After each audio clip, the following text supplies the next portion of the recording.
Elle pensait que c'était un vol. Le PDG millionnaire l'a prise pour un Uber et a fini par trouver l'amour. Avant de commencer, laissez un commentaire pour nous dire de quelle ville vous regardez.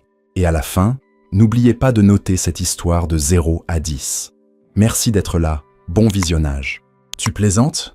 Marmonna Derek Stone, consultant sa montre pour la 4e fois en moins de 2 minutes. C'était sa première expérience avec Uber, et à son impatience, le chauffeur était déjà en retard. Sa Mercedes était tombée en panne ce matin-là, et sans autre option, il avait dû utiliser l'application. C'est alors qu'une Toyota argentée, exactement comme celle indiquée sur l'appli, s'arrêta au feu juste à côté de lui. Il n'hésita pas une seconde. Il ouvrit la portière, lança sa mallette sur la banquette arrière et monta comme un général partant au combat. « Allez, roulez !» ordonna-t-il sans même regarder le visage du conducteur. « Quoi ?» répondit une voix féminine, légèrement rauque et totalement choquée. « Allez, madame, conduisez !» répliqua-t-il, tapant sur son téléphone. Les yeux de la conductrice s'écarquillèrent. Son visage devint pâle et, en proie à une pure panique, elle appuya à fond sur l'accélérateur. « Mon Dieu, je veux vivre !» cria-t-elle, agrippant le volant des 2 mains, comme si elle fuyait pour sauver sa vie. Derek lâcha son téléphone. « Hé, pourquoi vous criez comme ça ?»« Parce que vous me volez, espèce de fou !»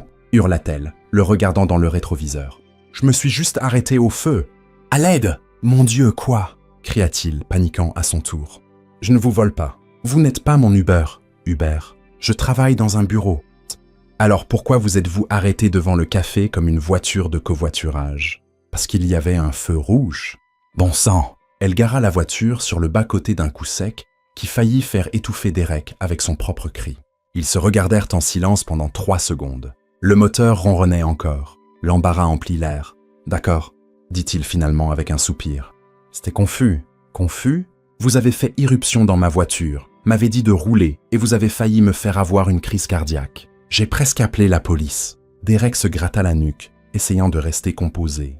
En vérité, maintenant que l'adrénaline retombait, il réalisait à quel point tout cela était drôle. « D'accord, c'était une erreur. » Il sourit. « Un malentendu. »« D'accord, un malentendu qui aurait pu finir en procès. Et croyez-moi, je sais comment ça fonctionne. Je travaille dans un cabinet d'avocats. » Il se figea. « Vraiment ? Vraiment. Vous avez de la chance que je ne porte pas d'armes. » Derek Ritt. « Vous savez quoi ? Vous avez raison. Je suis désolé. J'étais en retard, j'ai vu la voiture, j'ai pensé que c'était mon Uber et j'ai sauté dedans sans réfléchir. C'était une impulsion. » Il marqua une pause. « Mais puisque vous travaillez dans un bureau et que vous semblez aller en ville, ça vous dérangerait de me déposer. À ce stade, l'Uber a probablement annulé de toute façon. » Emily souffla, encore agacée. Mais il y avait quelque chose dans son expression, ou peut-être dans l'absurdité de la situation, qui la fit céder. « D'accord, mais seulement parce que vous avez l'air d'un idiot perdu. Je suis peut-être perdu, mais je ne suis pas un idiot. Je suis Derek. » Il tendit la main. « Je suis Emily, et soyons clairs, si vous tentez quoi que ce soit de suspect, je plante cette voiture dans un poteau. J'ai déjà été assez traumatisé pour aujourd'hui. » Pendant le trajet, ils se taquinèrent mutuellement. Emily expliqua qu'elle était en retard parce que sa sœur avait éteint son réveil. Derek mentionna qu'il détestait les transports en commun. Elle appela ça un drame de riche. Il l'appela « conductrice éclair ». Ils rirent. Ils se plaignirent de la circulation. Et pendant un bref instant, ils oublièrent la folie qui avait marqué le début de leur matinée. Quand ils arrivèrent devant le grand bâtiment vitré de Weston et Braalau, Derek pointa du doigt. « C'est ici, le cabinet où je travaille. »« Vraiment ?» Emily arrêta la voiture en douceur. « Je travaille ici aussi. » Ses yeux s'écarquillèrent. « Tu plaisantes ?»« Non, je suis l'assistante de George. Il travaille au 8e étage. Je suis associé et je ne t'ai jamais vu là-bas. » « Eh bien, je n'ai jamais vu un avocat sauter dans des voitures au hasard au milieu de la rue non plus. Et pourtant, nous y sommes. » Derek la regarda un instant, intrigué. « Emily H., merci pour la course et pour l'expérience proche de la mort. C'était inoubliable. » Elle rit. « Remerciez-moi en m'offrant un café un jour, mais la prochaine fois, assurez-vous de monter dans la bonne voiture. » Il sortit, et en montant les marches vers l'entrée, il ne put s'empêcher de se retourner. Emily était encore dans la voiture, riant toute seule. Il sourit.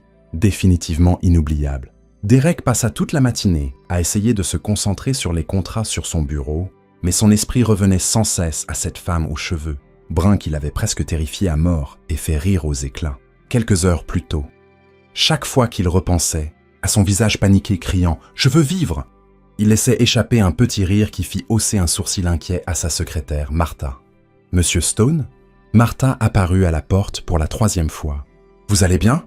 Vous avez besoin de quelque chose ?»« Je vais très bien, Martha. Mieux que jamais, en fait. » Elle le regarda comme s'il avait complètement perdu la tête et s'éloigna en secouant la tête. Derek s'en fichait. Il était bien trop curieux d'en savoir plus sur Emily, l'assistante de George, qui conduisait comme dans une course-poursuite et avait la langue la plus acérée qu'il ait rencontrée depuis des années.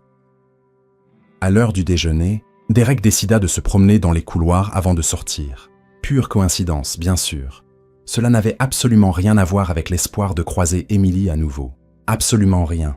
En descendant au 8e étage, également par coïncidence puisque George y travaillait, Derek entendit un rire familier résonner dans le couloir. Il ralentit son pas et vit Emily au centre d'un petit groupe d'employés, gesticulant avec animation tout en racontant une histoire.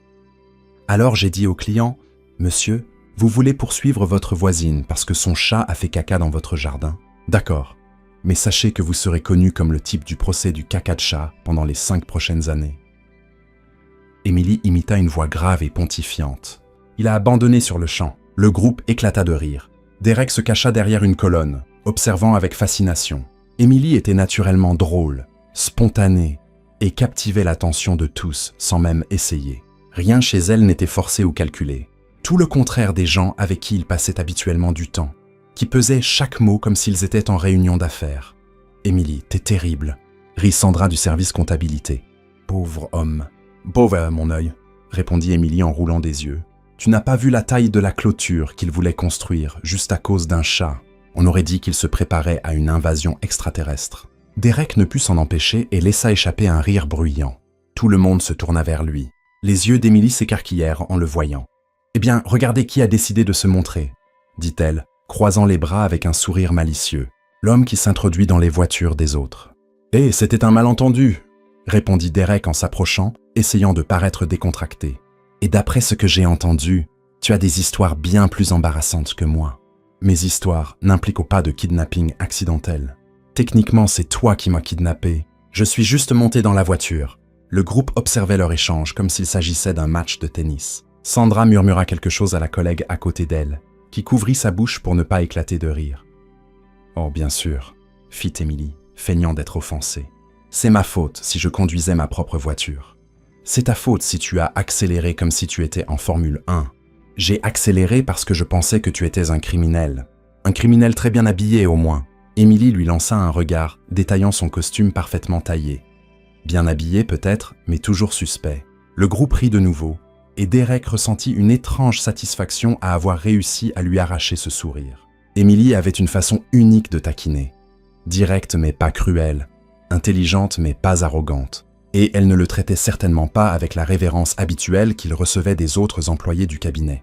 « Bon, je vais déjeuner », y annonça Emily, attrapant son sac à main, « avant qu'un autre avocat perdu ne décide de me kidnapper. » Elle passa devant Derek, lui donnant un petit coup joueur sur le bras.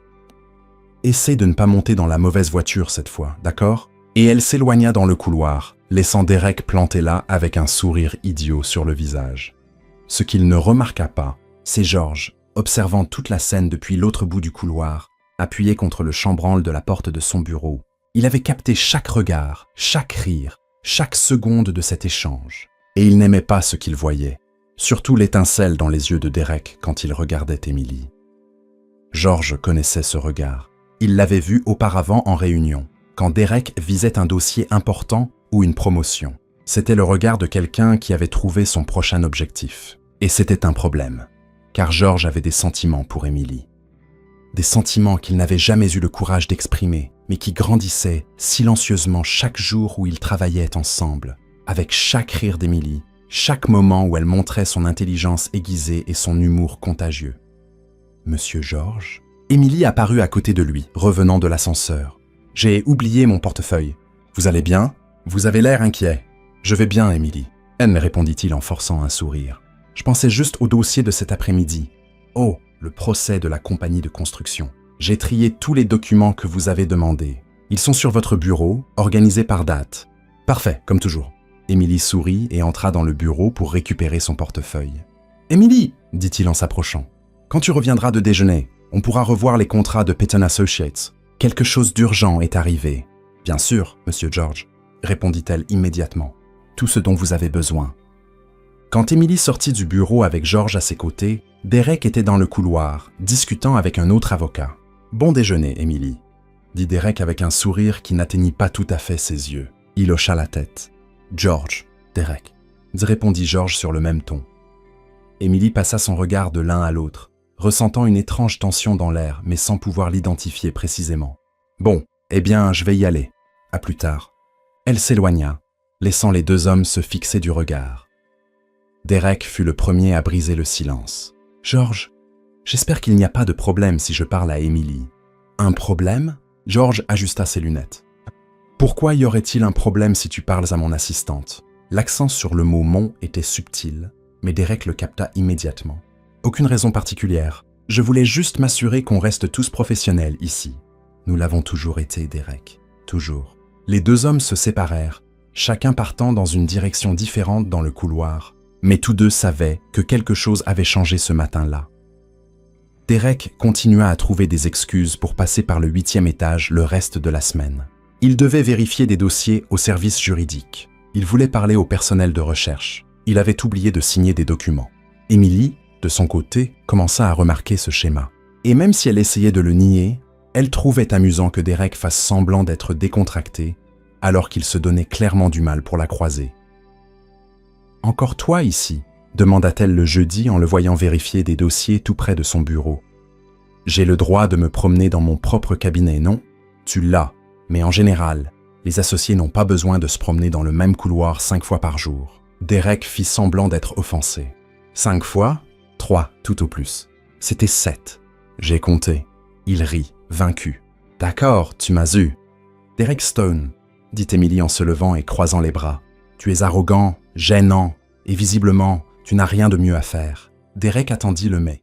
Il y avait toujours un « mais » quand quelqu'un commençait une phrase comme celle-là. « Mais, » continua-t-elle, et il sourit. « Tu es aussi drôle, et je me suis un peu habitué à tes apparitions mystérieuses. »« Un peu habitué à moi, ne laisse pas ça te monter à la tête. » Dès lors, leurs taquineries devinrent une routine. Derek apparaissait avec une excuse bidon pour être au 8e étage. Emily répondait par des remarques cinglantes sur son dévouement au travail.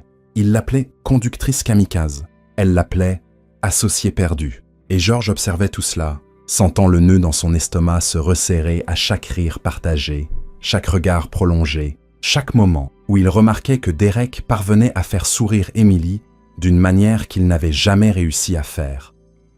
L'atmosphère au 8e étage chauffait clairement, et tout le monde savait que quelque chose allait se passer. Le lundi suivant, Derek décida qu'il avait assez perdu de temps avec des excuses. Il était temps d'adopter une approche plus directe. Après tout, il était Derek Stone. Quand il voulait quelque chose, il l'obtenait. Et ce qu'il voulait maintenant, c'était qu'Emily travaille pour lui. Du moins, c'est ce qu'il se disait. Il trouva Emily dans la salle de pause, en train de préparer un café qui sentait bien trop bon pour être celui fourni par le cabinet. « Bonjour Emily. Café spécial aujourd'hui? »« Bonjour Derek. » répondit-elle sans le regarder, remuant le sucre un peu plus fort que nécessaire. « Oui, je l'ai apporté de chez moi. Le café ici est infect. »« Intéressant. Tu as toujours été aussi attentive aux détails ?» Emily le regarda enfin méfiante. Derek Stone, qui fait la conversation sur le café dans la salle de pause. Ça c'est nouveau. Qu'est-ce que tu veux? Il rit. Il devait admettre qu'il aimait son franc-parler. Je veux te faire une offre. Si c'est pour des leçons de conduite, c'est non. Mieux que ça. Derek s'approcha, adoptant une posture des plus professionnelles. Je veux que tu travailles avec moi comme mon assistante personnelle. Emily faillit lâcher sa tasse. Quoi? Tu m'as entendu? Assistante personnelle. Double ton salaire actuel, meilleurs avantages, accès à des dossiers plus importants, une vraie carrière. Emily le fixa longuement, comme si elle essayait de déterminer s'il était sérieux ou si c'était une blague élaborée. Derek, tu t'es cogné la tête en sortant de ma voiture? Je suis sérieux, Emily. Double le salaire. Triple-le, et ce serait toujours non. Derek cligna des yeux, surpris. Triple? Tout le monde ne reçoit pas une offre comme celle-là. Et tout le monde ne la refuse pas. Pourquoi? C'est une opportunité incroyable. Parce que je suis loyal envers George. Il m'a donné ma chance quand personne d'autre ne l'a fait. Il m'a tout appris sur le droit des affaires. Il m'a traité avec respect dès le premier jour. Je peux te traiter avec respect aussi, Emily. Emily soupira. Derek, Tu m'offres de l'argent pour abandonner mon patron. Ce n'est pas du respect. C'est juste une belle tentative de corruption. Ce n'est pas de la corruption, c'est du business. Peut-être pour toi. Pour moi, c'est une question de caractère. Derek ressentit une pointe d'un sentiment qu'il ne pouvait pas tout à fait nommer. De l'admiration, de la frustration, peut-être les deux. Émilie, tu passes à côté d'une opportunité unique en son genre. Je passe à côté de l'occasion de devenir le genre de personne qui trahit quelqu'un qui lui fait confiance, juste pour de l'argent. Et tu sais quoi? Je suis contente de rater ça. C'est à ce moment que Georges apparut à la porte de la salle de pause. À en juger par son expression, il était évident qu'il avait surpris au moins une partie de la conversation. La voix de Georges était contrôlée, mais il y avait une froideur qu'Émilie n'avait jamais entendue auparavant. « Puis-je vous parler un instant ?» Émilie regarda de l'un à l'autre, sentant la tension dans l'air. « Je retourne à mon bureau », murmura-t-elle, attrapant son café et s'éclipsant rapidement. Les deux hommes se retrouvèrent seuls dans la salle de pause. Georges ferma la porte. Georges ajusta ses lunettes, un tic qu'Émilie connaissait comme signe de nervosité. « Voler des employés maintenant ?»« Voler est un mot fort, Georges. Je dirais que j'offre des opportunités. »« Des opportunités ?» répéta Georges avec un sourire qui n'atteignit pas ses yeux. Comme c'est attentionné de ta part de penser au développement professionnel d'Émilie. Elle est talentueuse. Elle mérite plus que de simplement organiser tes dossiers.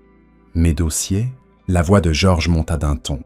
Derek, Émilie ne se contente pas d'organiser des dossiers. Elle rédige des contrats, fait des recherches juridiques complexes, rencontre des clients. Elle apprend plus avec moi en 1 an qu'elle n'en apprendrait en 5 ans en tant qu'assistante personnelle. Être l'assistante personnelle d'un associé est une position très respectée. Une assistante personnelle qui va chercher du café et planifie des réunions. S'il te plaît, Derek, nous savons tous les deux ce que tu fais. Derek se redressa, sentant le défi dans la voix de Georges. Oh, et qu'est-ce que je fais exactement ? Essayer d'impressionner une femme avec ton argent et ta position ? Le silence qui suivit fut lourd. Derek plissa les yeux. Georges, tu t'immisces dans des affaires qui ne te regardent pas. Émilie travaille pour moi depuis 2 ans. Ces affaires sont mes affaires, pour l'instant. Qu'entends-tu par « pour l'instant » ? Derek sourit, mais c'était un sourire froid. Je viens de dire que les choses peuvent changer. Les gens changent d'avis, surtout quand ils réalisent qu'ils limitent leurs propres possibilités. Georges fit un pas en avant. Derek, je ne le dirai qu'une fois. Laisse Émilie tranquille. Ou quoi ? Ou tu découvriras que tout le monde dans ce cabinet n'est pas impressionné par ton nom de famille ou le solde de ton compte en banque. Derek rit, mais il n'y avait pas d'humour dedans. Georges, tu oublies à qui tu parles. Je parle à quelqu'un qui essaie d'utiliser le pouvoir et l'argent pour obtenir ce qu'il veut. Et ça ne m'impressionne pas le moins du monde. Bon à savoir, parce que je n'essaie pas de t'impressionner. Ils se fixèrent encore quelques secondes. Georges fut le premier à bouger, ouvrant la porte de la salle de pause. Cette conversation est terminée, oui. Acquiesça Derek en ajustant sa cravate. Bon, c'est terminé. Mais tous deux savaient que la conversation ne faisait que commencer. Dans les jours qui suivirent, la tension au bureau devint palpable. Les employés remarquèrent que Georges et Derek, qui entretenaient auparavant une relation professionnelle cordiale, se saluaient à peine dans les couloirs. Derek continuait à se montrer au 8e étage, mais désormais, ses visites avaient un objectif moins subtil. Il louait ouvertement le travail d'Émilie, mentionnait des dossiers intéressants à venir dans son département et trouvait toujours un moyen de rappeler que son offre tenait toujours. « Émilie », dit-il un mercredi en passant près de son bureau, « ce rapport sur les fusions d'entreprises que tu as fait la semaine dernière était excellent, très perspicace. »« Merci », répondit-elle sans lever les yeux de ses documents. « Tu as un talent naturel pour l'analyse stratégique. Il est rare de trouver quelqu'un avec ton intuition business. » Émilie leva enfin les yeux vers lui. « Derek, tu fais ça exprès. »« Faire quoi ? » ?»« Être, je ne sais pas, flatteur. Tu n'étais pas comme ça avant. Peut-être que j'ai juste été lent à réaliser à quel point tu es doué dans ton travail. Ou peut-être que tu essaies de me convaincre d'accepter ton offre avec une stratégie différente. » Derek sourit. « Tu me connais bien.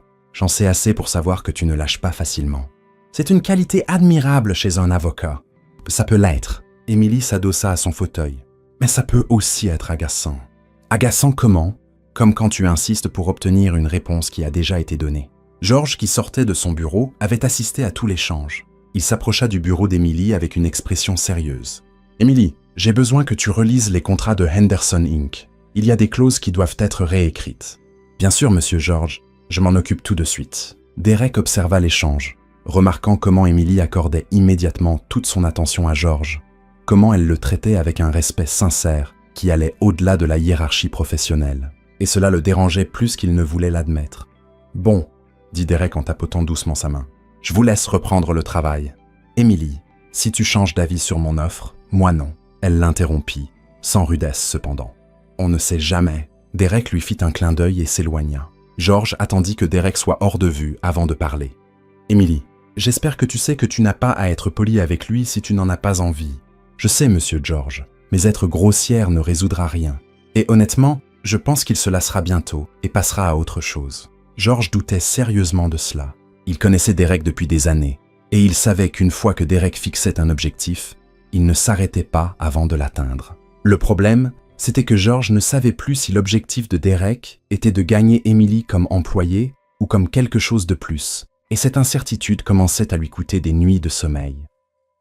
À mesure que la semaine avançait, d'autres employés commencèrent à commenter la guerre froide entre les deux avocats. Sandra de la comptabilité paria avec sa collègue des ressources humaines que quelque chose exploserait d'ici vendredi. Martha, la secrétaire de Derek, mentionna à la réceptionniste qu'elle n'avait jamais vu son patron aussi concentré sur un projet. Et Émilie essayait de garder les choses normales, mais elle commençait à réaliser qu'elle était devenue le centre d'un conflit qu'elle n'avait pas demandé et qu'elle ne savait pas comment gérer. Ce qu'elle ignorait, c'était que Derek avait déjà décidé de sa prochaine stratégie et que Georges préparait sa défense. La guerre de la gentillesse commença le mardi matin. Émilie arriva à son bureau et trouva un café gourmet du café le plus cher du quartier, encore fumant, avec un petit mot. Pour la meilleure assistante juridique de Manhattan. DS. Elle regarda autour d'elle pour Derek, mais il était quelque part, feignant de n'avoir rien à voir avec ça. Classe, murmura Sandra en passant près de son bureau. Quelqu'un essaie de t'impressionner. 15 minutes plus tard, Georges apparut avec une boîte de donuts de la boulangerie préférée d'Émilie.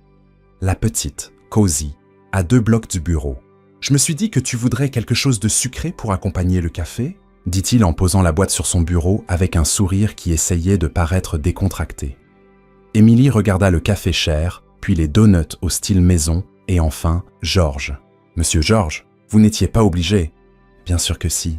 Tu travailles dur et tu mérites qu'on te gâte de temps en temps. » Derek, qui se trouvait justement passé par là à ce moment précis, s'arrêta et observa la scène. Ses yeux se plissèrent en voyant Émilie sourire à Georges tout en choisissant un donut. Le mercredi, ce fut au tour de l'imprimante. Émilie se battait avec la machine récalcitrante qui refusait d'imprimer un contrat important quand Derek surgit de nulle part, comme un super-héros de la tech. « Problème d'imprimante ?» demanda-t-il, retroussant déjà ses manches comme s'il allait opérer. « Elle fait un bruit bizarre et n'imprime rien », expliqua Émilie, frustrée. Derek appuya sur quelques boutons, ouvrit et ferma quelques bacs, et miraculeusement, l'imprimante reprit vie. « Voilà !» dit-il avec un sourire victorieux. « Il fallait juste une touche masculine. »« Waouh, merci. Comment saviez-vous quoi faire ?»« J'ai mes talents cachés. » Ce qu'Émilie ignorait, c'était que Derek avait saboté l'imprimante exprès la veille au soir, restant tard au bureau pour programmer une petite erreur dans le système que lui seul saurait réparer. Georges, observant depuis la porte de son bureau, fronça les sourcils. Le jeudi, quand Émilie mentionna qu'elle devait faire plusieurs copies pour une réunion, Georges fit apparaître un technicien qui se trouvait justement dans les parages pour une maintenance préventive de toutes les imprimantes de l'étage. Quelle coïncidence incroyable, dit Derek sarcastiquement à Martha. Georges fait venir un technicien le jour même où Émilie en a besoin. « Tu penses qu'il l'a fait exprès ?» demanda Martha intriguée. Martha, dans ce bureau, rien n'est une coïncidence. D'ici vendredi, la compétition avait escaladé à un niveau entièrement nouveau. Derek commença par louer le rapport d'Émilie lors d'une réunion départementale, soulignant son analyse brillante et sa perspective fraîche pour que toute l'équipe juridique l'entende. Georges riposta en invitant Émilie à rejoindre une réunion avec des clients importants, la présentant comme mon assistante la plus talentueuse et perspicace. Émilie se retrouva soudain passée de l'un à l'autre comme un trophée, louée, consultée et incluse dans des discussions qui ne faisaient normalement pas partie de ses responsabilités. « C'est ridicule », murmura-t-elle à Sandra au déjeuner. « Il se comporte comme 2 paons en saison des amours. »« Tu te plains de recevoir toute cette attention ?» rit Sandra. « La moitié des femmes de ce bureau tueraient pour être à ta place. » « Ce n'est pas une attention réelle, Sandra. C'est une stratégie. Il m'utilise comme pion dans un jeu que je ne comprends pas entièrement. Oh, Émilie, tu comprends très bien. Tu refuses juste de l'admettre. Émilie soupira. Sandra avait raison. Elle savait exactement ce qui se passait. Et autant elle essayait de prétendre que c'était seulement professionnel, il y avait plus que ça. La façon dont Derek la regardait quand il pensait qu'elle ne le voyait pas. La façon dont George s'illuminait chaque fois qu'elle riait à l'une de ses blagues. La situation atteignit son paroxysme le lundi suivant, quand un cas immobilier relativement simple se transforma en casse-tête juridique. Le client, M. Henrikson, avait acheté un bâtiment commercial et découvert plus tard qu'il existait une servitude non enregistrée permettant aux voisins d'utiliser une partie du parking. Le vendeur avait oublié de mentionner ce petit détail. George était dans la salle de conférence, entouré de piles de documents, visiblement frustré. « Ça n'a pas de sens », marmonna-t-il en enlevant ses lunettes pour se frotter les yeux. « Les papiers sont partout. Je ne trouve pas la base légale pour contester la servitude. » Émilie, qui organisait les dossiers, s'arrêta et observa George un moment. Puis elle jeta un œil aux documents éparpillés sur la table. « Monsieur George, puis-je regarder ?»« Bien sûr, Émilie. Peut-être que tu verras quelque chose que je n'ai pas vu. » Émilie s'approcha de la table et commença à examiner les papiers. Après quelques minutes de silence concentré, ses yeux s'illuminèrent. « Monsieur George, avez-vous vérifié la date de la servitude originale ?»« Bien sûr, elle est ici. 1987. » « Et quand a été faite la dernière levée topographique des terrains ?» George fouilla dans les documents. « 95. Pourquoi ?» Parce que si on regarde cette carte de 1995 et qu'on la compare avec la description de la servitude de 1987, Émilie plaça deux documents côte à côte. La zone décrite dans la servitude n'existe plus. Elle a été modifiée lors de la rénovation de 1995. George regarda les documents, puis Émilie, puis de nouveau les documents. Émilie, es-tu en train de dire que... Je dis que la servitude fait référence à un espace qui a été physiquement modifié, ce qui la rend techniquement invalide. M. Henrikson peut la contester en se basant sur l'impossibilité physique de respecter les termes originaux. George resta silencieux un long moment, puis un sourire se dessina sur son visage. « Émilie, c'est brillant, absolument brillant. Pensez-vous que ça pourrait marcher ? Marcher ? Ça va résoudre toute l'affaire. » George se leva et, dans un élan spontané, serra Émilie dans ses bras. C'était rapide, professionnel, mais Émilie sentit quelque chose de différent dans ce geste. Une admiration qui allait au-delà du respect pour son travail. De l'autre côté de la vitre de la salle de conférence, Derek observait toute la scène. Il vit le moment de la découverte, vit George enlacer Émilie, vit la joie sincère dans leurs yeux à tous les deux, et il ressentit une pointe de jalousie qui le surprit par son intensité. Ce n'était pas seulement de la jalousie professionnelle, c'était quelque chose de plus personnel, de plus primal. Derek réalisa avec une clarté inconfortable qu'il ne voulait pas seulement qu'Émilie travaille pour lui. Il voulait Émilie. Point final. Dans les jours qui suivirent, le nom d'Émilie commença à circuler dans les couloirs avec un nouveau respect. L'assistante qui avait sauvé l'affaire Henrikson, la jeune femme que George vantait toujours, la fille avec un œil pour les détails. Émilie sentit le changement. Les gens la saluaient différemment. D'autres avocats s'arrêtaient pour lui demander son avis sur des dossiers. Elle n'était plus seulement l'assistante de George. Elle devenait Émilie, l'assistante talentueuse. Mais avec cette reconnaissance vint aussi une pression accrue. Derek redoubla d'efforts pour l'impressionner, se présentant avec des invitations à des événements juridiques majeurs et mentionnant des opportunités uniques à venir dans son département. George, quant à lui, commença à l'inclure davantage dans les décisions, demandant son opinion sur des stratégies et la traitant plus comme une collègue que comme une subordonnée. Émilie se retrouva au centre d'une tempête d'attention, à la fois flatteuse et inconfortable. Elle savait que les deux hommes s'intéressaient à elle, et il n'était plus possible de prétendre que c'était uniquement professionnel. Derek avait abandonné toute subtilité. George luttait avec des sentiments qu'il avait enfouis pendant des années. Et Émilie commençait à réaliser que peut-être, elle avait elle aussi quelques sentiments à démêler. La bataille de la gentillesse s'était transformée en quelque chose de bien plus compliqué, et tout le monde au bureau savait que quelque chose était sur le point d'exploser. Derek se présenta au bureau d'Émilie un jeudi à 11h45, avec cette expression qu'elle apprenait à reconnaître, une détermination déguisée en décontraction. « Émilie, et si on déjeunait ensemble aujourd'hui ?» demanda-t-il en s'appuyant sur son bureau avec un sourire charmeur. « Je veux parler de ta carrière. » Émilie le regarda par-dessus ses lunettes de lecture, méfiante. « Ma carrière va très bien, merci. Je sais, c'est exactement pourquoi je veux en parler. » Il y a des opportunités à venir qui pourraient t'intéresser. Derek, on a déjà eu cette conversation. Pas à propos de travailler pour moi, interrompit-il rapidement. À propos de ton avenir, de ton potentiel, de choses qui vont au-delà de ce cabinet.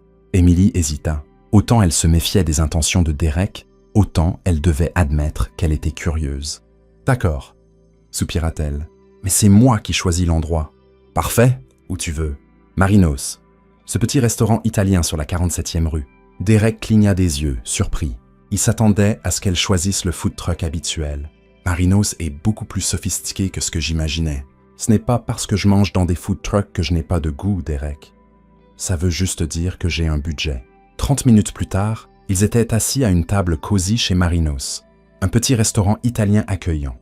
Derek n'avait jamais remarqué cet endroit, même s'il passait devant tous les jours. Alors, dit Émilie en posant sa serviette sur ses genoux, de quoi parle cette mystérieuse discussion sur ma carrière? Derek prit une gorgée de vin et se redressa. Émilie, tu as un vrai talent. L'affaire Henriksen l'a prouvé. Mais j'ai l'impression que tu te sous-estimes. Que veux-tu dire? Tu te contentes de rester dans une position d'assistante alors que tu es clairement capable de bien plus. Je ne parle pas de venir travailler pour moi. Il leva la main avant qu'elle ne puisse protester. Je parle de toi reconnaissant ta propre valeur. Émilie l'observa attentivement. Et qu'est-ce que je devrais faire selon toi? Tu veux commencer, arrêter de te contenter de miettes. Tu mérites une place à la table, pas de servir du café à ceux qui y sont assis. Émilie allait répondre quand une voix familière retentit derrière elle. Émilie, quelle incroyable coïncidence. Elle se retourna et vit Georges approcher avec un sourire qui ne cachait pas tout à fait la surprise désagréable de les trouver là. Monsieur Georges, que faites-vous ici? Réunion de dernière minute avec un client. Elle s'est terminée plus tôt que prévu. Georges regarda Derek avec une courtoisie glaciale. Derek, ravi de te voir ici. George, Derek lui rendit le salut sur le même ton. Joins-toi à nous. Nous avions une conversation très intéressante sur le développement professionnel. Georges ne se fit pas prier. Il tira une chaise et s'assit, créant un triangle de tension qu'Émilie pouvait presque toucher. Développement professionnel. Sourit Georges à Émilie. Quel sujet fascinant. Émilie a tellement de potentiel, n'est-ce pas, Derek? Exactement ce que je disais, répondit Derek, coupant ses pattes avec plus de force que nécessaire. Émilie mérite une reconnaissance pour son talent exceptionnel. Je ne pourrais pas être plus d'accord. C'est pourquoi j'envisage de la recommander pour une promotion. Derek s'arrêta de mâcher. Une promotion? Assistante juridique principale, avec une augmentation substantielle et plus de responsabilités. Émilie passa son regard de l'un à l'autre, réalisant qu'elle était devenue le prix dans une compétition qui se déroulait sous ses yeux. « Messieurs, interrompit-elle, vous savez que je suis juste là, n'est-ce pas? Vous pouvez arrêter de parler de moi comme si j'étais un projet. » Tu as raison. Derek sourit, bien que ses yeux restaient fixés sur Georges. Désolé, Émilie. Je m'emballe juste quand je vois du talent gâché. Gâché? Georges ajusta ses lunettes d'un air dangereux. Émilie apprend plus avec moi en 2 ans qu'elle n'en apprendrait en 5 ans dans le département des entreprises. Perspective intéressante, rétorqua Derek. Bien que je dirais qu'une expérience diversifiée est toujours meilleure pour le développement professionnel. Diversifiée comme aller chercher du café et planifier des réunions, diversifiée comme participer à des négociations de plusieurs millions de dollars et à des fusions internationales. Émilie observa l'échange comme s'il s'agissait d'un match de tennis verbal. Elle décida d'intervenir avant que l'un d'eux ne finisse avec une fourchette dans l'œil. « Puisque vous êtes tous les deux si intéressés par mon développement professionnel, dit-elle calmement en coupant dans son assiette. Peut-être devriez-vous savoir que je vais obtenir mon diplôme de droit dans seulement 2 mois. Silence total. Derek lâcha sa fourchette. Georges manqua de s'étouffer avec son vin. Quoi? Derek fut le premier à se reprendre. Programme du soir en droit. NYU. Je serai diplômé dans 2 mois. Émilie continua de manger comme si elle venait de commenter la météo. Je pensais que vous le saviez tous les deux. Émilie. Georges se pencha en avant. Tu n'en as jamais parlé. Vous n'avez jamais demandé. Vous avez tous les deux supposé que j'étais juste une assistante sans ambition propre. Derek la regarda avec un mélange d'admiration et d'autres choses qu'Émilie ne pouvait pas tout à fait identifier. Tu vas devenir avocate. Je vais essayer. Il faut encore que je passe l'examen du barreau, mais oui, c'est le plan. Émilie, Georges s'éclaircit la gorge, soudain nerveux. Ça change tout. Eh bien, j'ai toujours su que tu étais spécial, mais maintenant, il s'arrêta, jeta un coup d'œil à Derek, puis revint à Émilie. Émilie, il faut que je te dise quelque chose. Depuis longtemps, Son téléphone sonna. Il regarda l'écran, visiblement agacé par l'interruption. « Désolé, je dois prendre cet appel. C'est urgent. » Il s'éloigna de la table, parlant à voix basse dans le téléphone. Derek et Emily se retrouvèrent seuls, entourés du bruit des assiettes et du brouhaha des conversations des autres clients. « Donc, » Derek s'adossa à sa chaise, « une avocate. Ça explique beaucoup. » « Explique quoi? Pourquoi tu n'es pas intimidé par moi? Pourquoi tu me parles comme à un égal? Pourquoi tu as résolu l'affaire Henriksson en un clin d'œil? » Emily sourit. « J'ai toujours été comme ça, Derek. Le diplôme ne fera que le rendre officiel. » « Emily !» Derek se pencha en avant et pour la première fois, elle vit quelque chose de complètement sincère dans ses yeux. « Tu es incroyable. » Il y avait quelque chose dans sa voix qui fit arrêter Emily de manger. Ce n'était pas le ton d'un patron impressionné par son employé. C'était quelque chose de plus personnel, de plus vulnérable. « Derek, non. Laisse-moi finir. Depuis ce jour dans la voiture, tu as changé quelque chose en moi. Je ne peux pas vraiment l'expliquer, mais... » George revint à la table, visiblement frustré. « Désolé, je dois retourner au bureau. Une urgence avec l'affaire Peterson. » Il s'arrêta près de la chaise d'Emily, hésitant. « Emily, pouvons-nous parler plus tard, à propos de ce que j'essayais de dire ?»« Bien sûr, monsieur George. » George hocha la tête, lança un dernier regard à Derek qu'Emily ne put pas tout à fait déchiffrer, et partit. Derek et Emily terminèrent à le déjeuner dans un silence relatif, chacun perdu dans ses pensées. Quand Derek demanda l'addition, Emily tenta de la partager, mais il refusa. « C'est moi qui régale, » dit-il. « D'ailleurs, maintenant je sais que dans 2 mois, je déjeunerai avec une collègue, pas juste une assistante. Derek, ça ne change rien entre nous.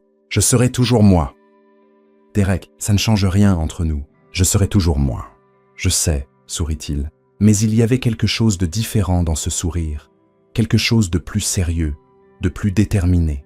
C'est exactement pourquoi ça change tout. Sur le chemin du retour au bureau, Emily tenta de comprendre ce qui venait de se passer. Derek avait commencé à dire quelque chose de personnel avant le retour de George. George avait essayé de confesser quelque chose avant que son téléphone ne sonne. Et elle ne savait plus quoi penser de l'un ou de l'autre. De retour au bureau, Emily essaya de reprendre sa routine normale, mais elle sentait les regards. Derek passa devant son bureau 3 fois en 1 heure, trouvant toujours une excuse. George resta dans son bureau, attendant clairement une occasion de reprendre la conversation interrompue. « J'ai besoin d'un aspirine », y murmura Emily à Sandra, qui observait tout le drame se dérouler. « Ma chérie, ce dont tu as besoin, c'est d'une thérapie. 2 hommes s'intéressent à toi, et tu te plains. Ce n'est pas si simple, Sandra. Pourquoi pas? L'un est riche, beau et puissant. L'autre est intelligent, gentil et t'adore depuis des années. Quel est le problème? » Emily soupira. « Le problème, c'est que je ne sais pas si je peux encore les voir comme de simples collègues, et ça complique tout. » Sandra sourit. « Oh, ma chérie, enfin tu l'admets. »« J'admets quoi? Que toi aussi tu es intéressée? » Maintenant, la question est, lequel? Emily jeta un coup d'œil au bureau de George, puis à l'ascenseur où Derek venait de disparaître. Bonne question. Une question à laquelle elle n'avait toujours pas de réponse. Le lundi commença comme n'importe quel autre jour, jusqu'à ce que Richard Péon III, avocat senior et égo ambulant, parvienne à transformer ce qui aurait dû être une audience préliminaire simple en l'équivalent juridique du Titanic. L'affaire Morrison contre Technocore était le plus gros dossier du cabinet ce trimestre-là. Un litige de propriété intellectuelle impliquant 50 millions de dollars. Richard, dans son infinie sagesse, avait décidé d'improviser pendant l'audience et avait fini par admettre par inadvertance que son client avait utilisé un code propriétaire sans autorisation. En d'autres termes, il avait pratiquement offert l'affaire à la partie adverse sur un plateau d'argent avec un nœud doré. La principale salle de conférence était dans un état de désastre public. 6 avocates seniors, dont Derek et George, étaient réunis dans une atmosphère qui ressemblait plus à un enterrement qu'à une réunion stratégique. Comment quelqu'un peut-il foirer à ce point? Derek se frotta les tempes. C'était juste une audience préliminaire. Richard a dit qu'il a senti le moment, répondit George en ajustant ses lunettes avec résignation. On est foutu, gémit Patricia Morrison, l'avocate en charge du département de la propriété intellectuelle. 50 millions de dollars partis en fumée parce que Richard a décidé d'être spontané.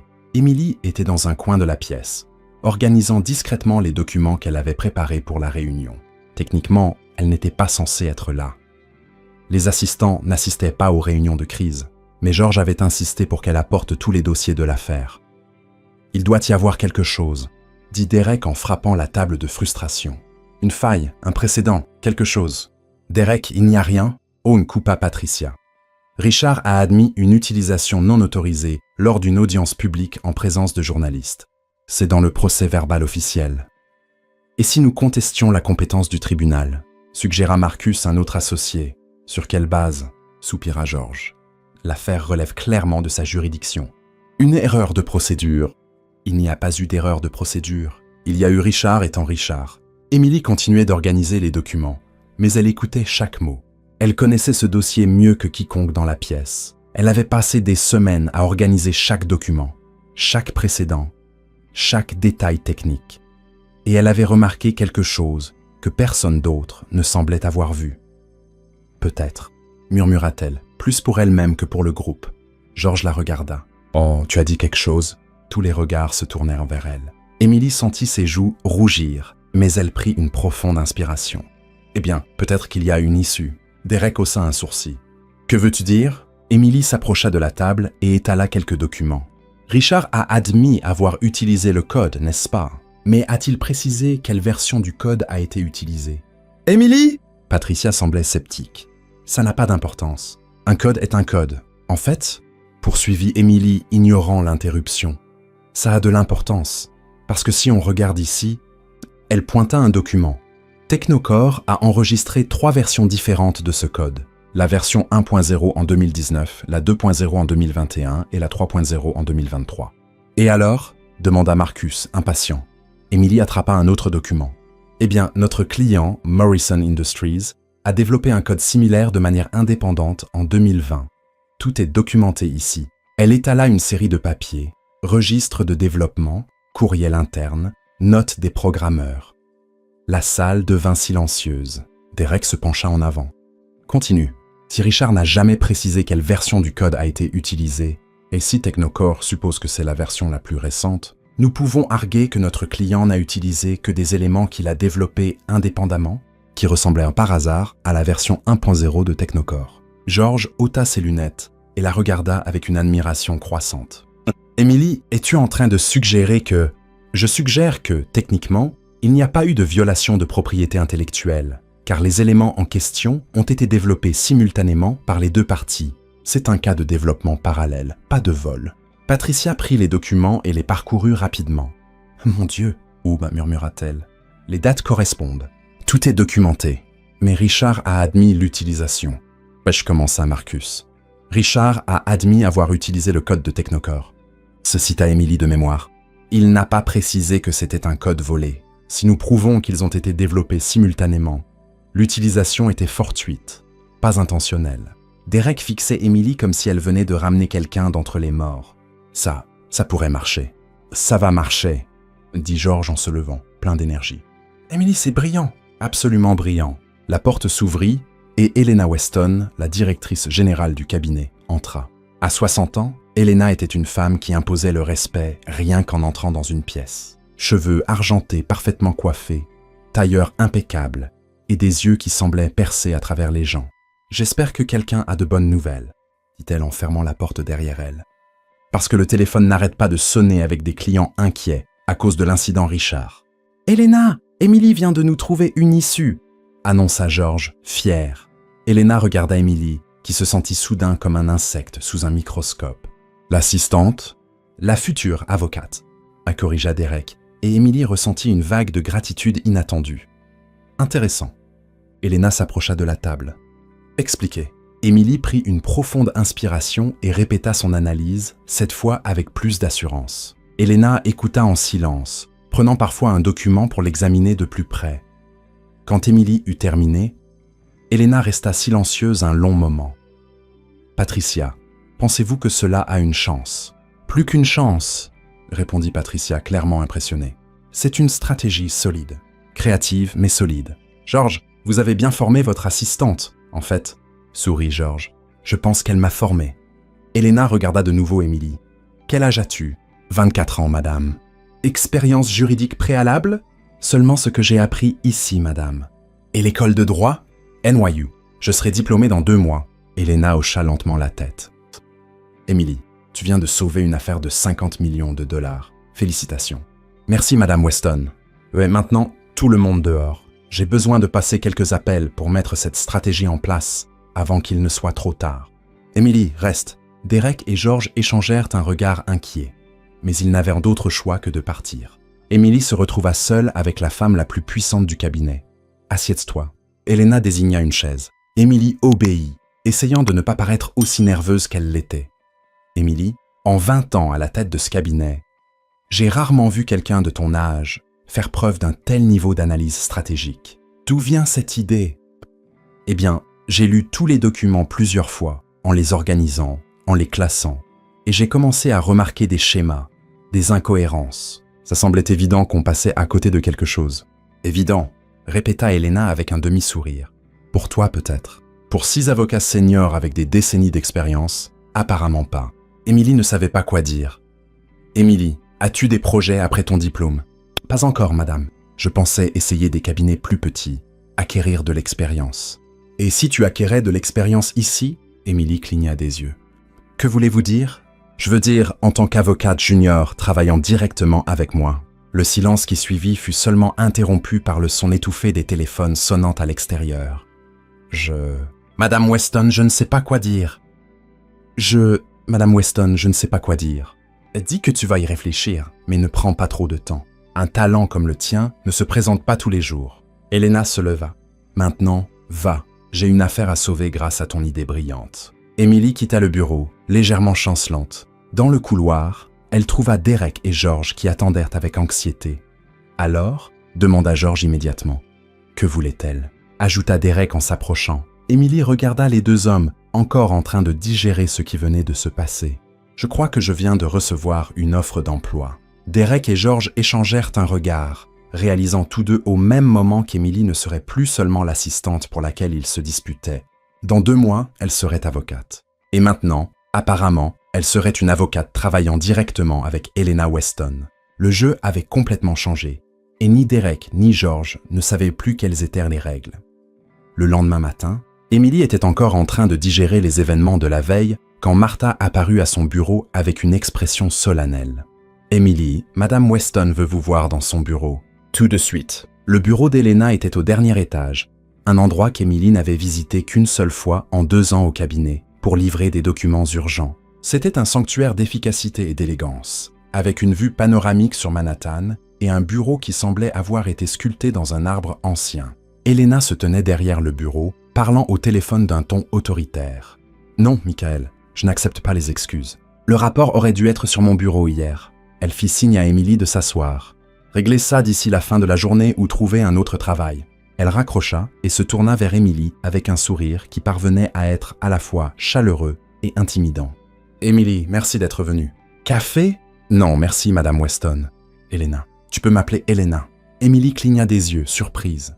Dans la hiérarchie de Weston et Bras, Elena était pratiquement une divinité. Les gens comme Emily ne l'appelaient pas par son prénom. « Mets-toi à l'aise. » Elena s'installa dans le fauteuil en face d'Emily, s'éloignant de la formalité du bureau. « Je veux parler de ce qui s'est passé hier. Si j'ai fait quelque chose de mal... » « Au contraire, » interrompit Elena avec un sourire sincère. « Tu as tout fait correctement, plus que correctement, en fait. Tu as sauvé une affaire qui était perdue, et tu l'as fait avec une précision et une élégance qui m'ont impressionné.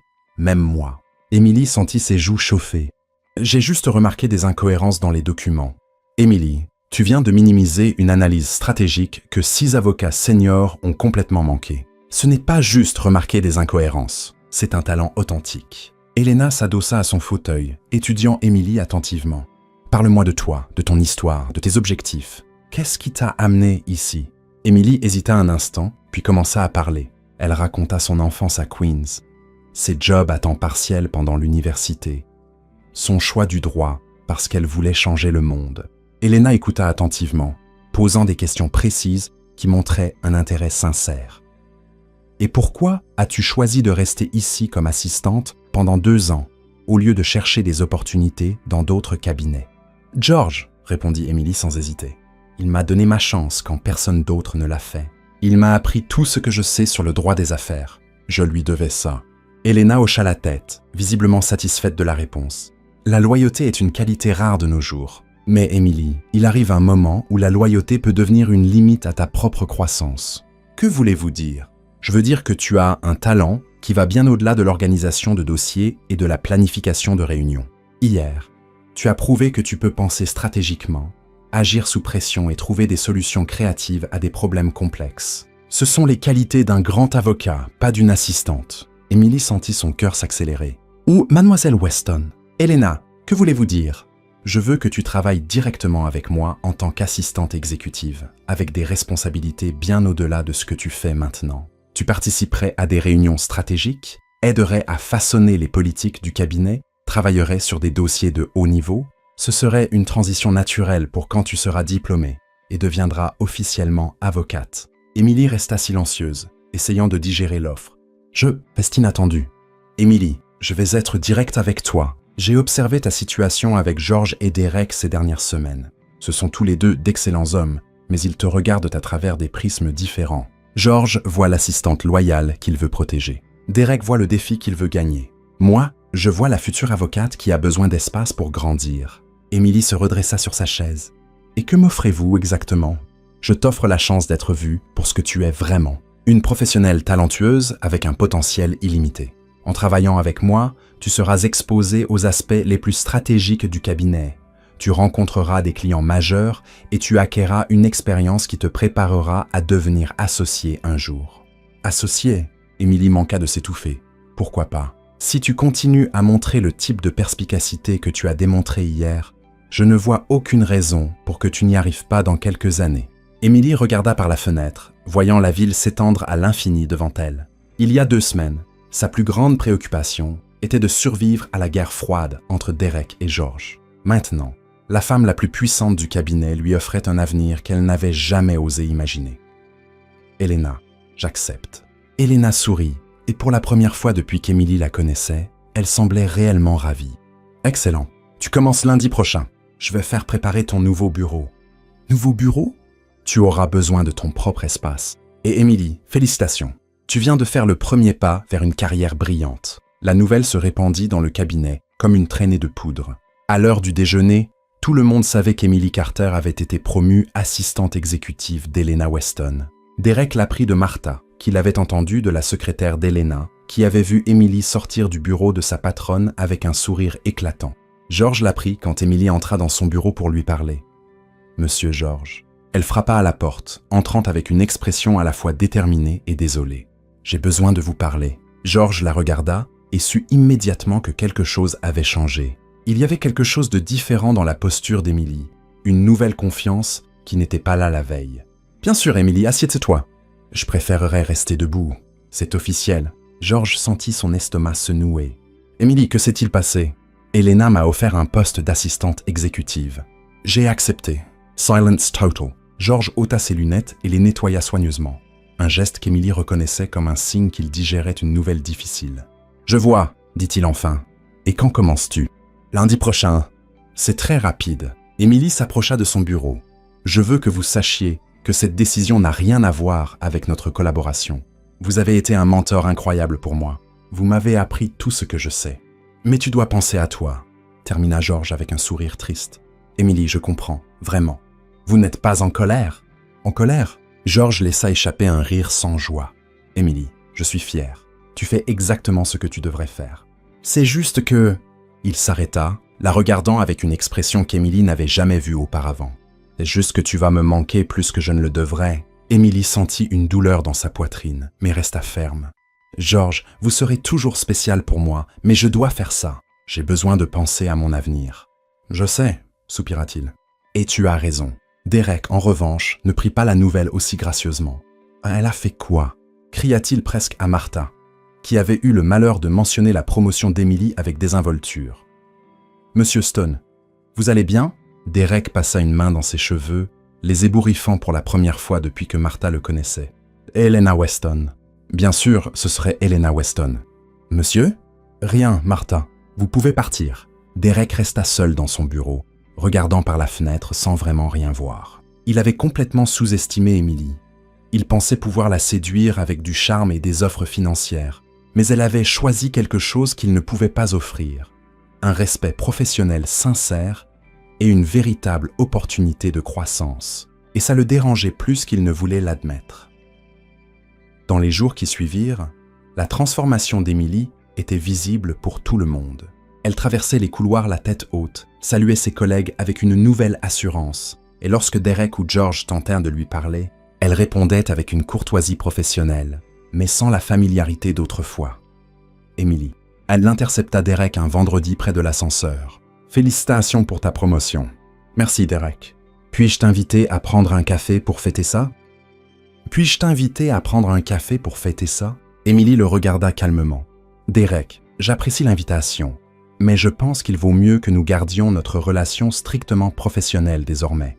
Emily, j'ai une réunion avec Elena dans 5 minutes. Excuse-moi. » Elle monta dans l'ascenseur, laissant Derek planté là, réalisant qu'il avait perdu quelque chose qu'il n'avait même pas su vouloir aussi fort. Ce soir-là, Derek resta tard au bureau, réfléchissant. Emily n'était plus l'assistante qu'il pouvait impressionner avec son pouvoir et son argent. Elle était devenue une professionnelle respectée, avec ses propres objectifs et son propre chemin. S'il voulait avoir une chance avec elle, et il commençait à réaliser qu'il le voulait désespérément, il devrait trouver une toute autre manière de l'approcher. Il devrait découvrir qui était vraiment Derek Stone, au-delà de son nom de famille et de son compte en banque. Et pour la première fois depuis des années, cela l'effrayait autant que cela l'excitait. En 2 semaines, Emily Carter était devenue une force de la nature au sein de Weston et Bralo. Son nouveau bureau au 15e étage, petit mais avec une vue sur Central Park, était devenu une destination pour les jeunes avocats en quête de conseils, les secrétaires ayant besoin d'approbation, et les clients qui avaient entendu parler de la brillante jeune femme travaillant avec Elena. Emily découvrit qu'elle avait un talent naturel pour naviguer dans la politique d'entreprise. Elle parvenait à être ferme sans être impolie, autoritaire sans être arrogante, et elle conservait son sens de l'humour, même face à des égos aussi grands que des gratte-ciel. Elle raconta à son ami pendant le déjeuner. « Hier, j'ai dû expliquer à un client millionnaire pourquoi il ne peut pas poursuivre l'océan Atlantique pour être trop humide. »« Tu plaisantes ? Pas du tout. Il a glissé sur une plage privée et veut tenir quelqu'un pour responsable. Il a suggéré que l'océan devrait être accompagné d'un avertissement indiquant que l'eau est mouillée. Sandra rit si fort qu'elle manqua de s'étouffer avec son sandwich. « Et comment as-tu géré ça ? Je lui ai dit qu'on chercherait des précédents dans des affaires contre des masses d'eau. Il était enthousiaste, pensant qu'on allait vraiment le faire. Emily, t'es terrible. Je suis stratégique. Elena a dit, parfois, il faut donner aux clients l'illusion que leurs idées folles sont prises en considération avant de les guider vers quelque chose de raisonnable. C'était ce genre de perspicacité qui faisait briller Emily dans son nouveau poste. Elena avait absolument raison. Emily n'était pas seulement intelligente, elle était politiquement et émotionnellement intelligente. Une combinaison rare dans le monde juridique. Derek remarqua le changement immédiatement. Emily ne traversait plus les couloirs comme une assistante, essayant de ne déranger personne. Maintenant, elle se déplaçait avec détermination, saluait les gens par leur nom, et quand quelqu'un essayait de l'ignorer ou de la traiter avec condescendance, elle avait une manière subtile mais efficace de leur rappeler qui elle représentait. Le mercredi, Derek la vit remettre à sa place un avocat senior d'un autre département. « Ah, mademoiselle Carter », y avait dit l'homme sur un ton paternaliste. « Je suis sûr qu'Elena ne veut pas être dérangée par des détails mineurs comme les budgets de voyage. » Emily répondit avec un sourire doux qui n'atteignit jamais ses yeux. « Elena m'a spécifiquement demandé de revoir tous les budgets dépassant 1000 $. Et je vois ici que vous demandez une suite présidentielle pour 5 nuits à Las Vegas, pour une conférence juridique d'une journée. Je suis sûr que c'est juste une erreur. Eh bien, je veux dire, je vais ajuster pour une chambre standard pour une nuit. » Elena sera très reconnaissante pour les économies réalisées. Williams quitta la pièce en semblant visiblement plus petit qu'à son entrée. Derek, qui avait assisté à tout l'échange de loin, ressentit un mélange d'admiration et quelque chose de plus primal qu'il préférait ne pas analyser. Le jeudi, ils se croisèrent dans l'ascenseur. « Bienvenue dans la politique d'entreprise », commenta Derek alors que les portes se fermaient, les laissant seuls. « Je n'ai dompté personne », répondit Emily, bien qu'il y ait une lueur espiègle dans ses yeux. « Je donnais juste une leçon sur l'efficacité budgétaire, avec un sourire qui pourrait geler l'enfer. »« Tu as remarqué mon sourire ?» demanda-t-elle en se tournant pour le regarder droit dans les yeux. Derek sentit quelque chose se serrer dans sa poitrine. Il y avait de la taquinerie dans son ton, mais aussi quelque chose de plus sérieux. Emily ne fuyait plus les conversations personnelles avec lui. « Je remarque beaucoup de choses à propos de toi, Emily. Attention, Derek. On dirait presque un compliment sincère. Peut-être que c'en est un. L'ascenseur s'arrêta à son étage. Emily sortit, mais se retourna avant que les portes ne se ferment. Derek? Oui? Toi aussi, tu as changé. Que veux-tu dire? Je n'ai pas encore compris, mais c'est le cas. Les portes se fermèrent, laissant Derek seul avec une étrange sensation dans l'estomac. Pendant ce temps, George traversait les étapes d'un deuil professionnel. Emily essayait de rester en contact. Elle passait parfois à son bureau, posait des questions sur des dossiers, laissait de petits mots sur leurs blagues internes. Mais il y avait maintenant une distance qui n'existait pas auparavant. « Comment te débrouilles-tu dans ton nouveau poste ?» demanda-t-il un vendredi lorsqu'elle s'arrêta pour déposer des documents. « Bien. Elena est une mentor incroyable. J'apprends tellement. Je suis content pour toi, » dit George, et il semblait vraiment le penser. « Tu mérites toutes les bonnes opportunités qui se présentent à toi. » George, Emily hésita. « J'espère que tu sais que notre amitié n'a pas changé. » Elle a changé, Emily, et c'est normal. Tu as grandi. Il est naturel que les choses évoluent. Emily ressentit une douleur dans la poitrine, mais elle savait qu'il avait raison. Derek, de son côté, réalisait que courir après Emily était désormais un jeu complètement différent. Elle n'était plus impressionnée par ses tactiques habituelles. Quand il se présentait avec un café coûteux, elle le remerciait poliment, mais mentionnait qu'elle avait maintenant accès à la machine à café spéciale de l'étage exécutif. Quand il essayait de l'impressionner avec des invitations à des événements chics, elle répondait qu'Elena l'avait déjà inscrite sur la liste VIP des meilleurs événements de réseautage de la ville. « C'est dur de rivaliser avec Elena Weston », murmura Derek pour lui-même après qu'Emily eut poliment décliné son invitation à un gala de charité. Au bout de la 2e semaine, Derek réalisa qu'il avait besoin d'une toute nouvelle stratégie. Emily travaillait tard un jeudi. Il pouvait voir la lumière dans son bureau depuis le sien. Il était presque 22 heures lorsqu'il décida d'aller voir comment elle allait. Il frappa à la porte et trouva Emily entourée de papier, tenant une tasse de café froid avec des cernes sous les yeux. « Emily, tu vas bien ?» Elle leva les yeux, surprise. « Derek, qu'est-ce que tu fais ici si tard ?»« Je travaille, comme toi. La vraie question, c'est pourquoi es-tu encore là à cette heure ?» Elena a une réunion importante demain matin avec des investisseurs japonais. Je prépare les documents. Derek regarda la pile de travail sur son bureau. « As-tu mangé aujourd'hui ?»« J'ai déjeuné, je crois. » Emily se frotta les yeux. « Quelle heure est-il ?»« 22h15. »« Waouh, je n'avais même pas remarqué. » Derek hésita un instant, puis prit une décision. « Viens avec moi. »« Derek, je dois finir. »« Emily, tu ne feras pas du bon travail si tu es affamée et épuisée. »« Allez, 5 minutes !» Elle lui lança un regard dubitatif, mais la fatigue l'emporta sur la résistance. 5 minutes. Derek la conduisit au garde-manger de l'étage exécutif et commença à fouiller dans les frigos. Ah ah! Il sortit un sac en papier, les restes du déjeuner d'Elena, une salade gourmet, encore bonne. Derek, je ne peux pas manger la nourriture d'Elena. Si, tu peux. Elle commande toujours trop et laisse la moitié. C'est pratiquement une politique officieuse. Emily rit malgré son épuisement. Comment tu sais ça? Parce que je travaille tard parfois. Moi aussi. Et parce que j'ai observé ses habitudes quand j'essayais de t'impressionner. Quand tu essayais de m'impressionner, Derek se figea, réalisant qu'il en avait trop dit. Eh bien... Derek Stone, dit Emily en s'approchant avec un petit sourire qu'il ne pouvait pas tout à fait déchiffrer.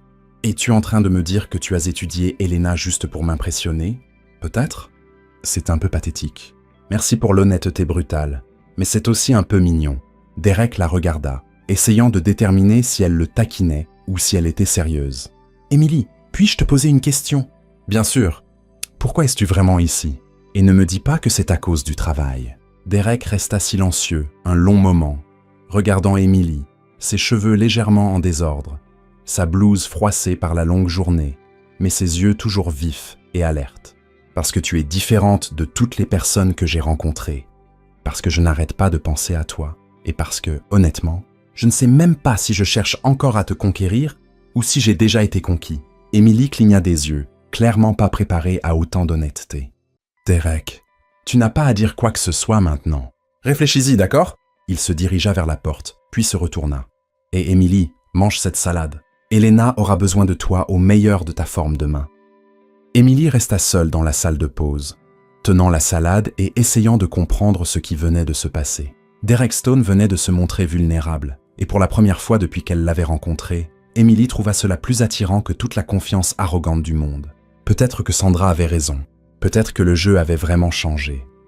Le jour de la remise des diplômes d'Emily arriva un vendredi ensoleillé de mai, et Weston et Bra Law décida qu'il méritait une véritable célébration.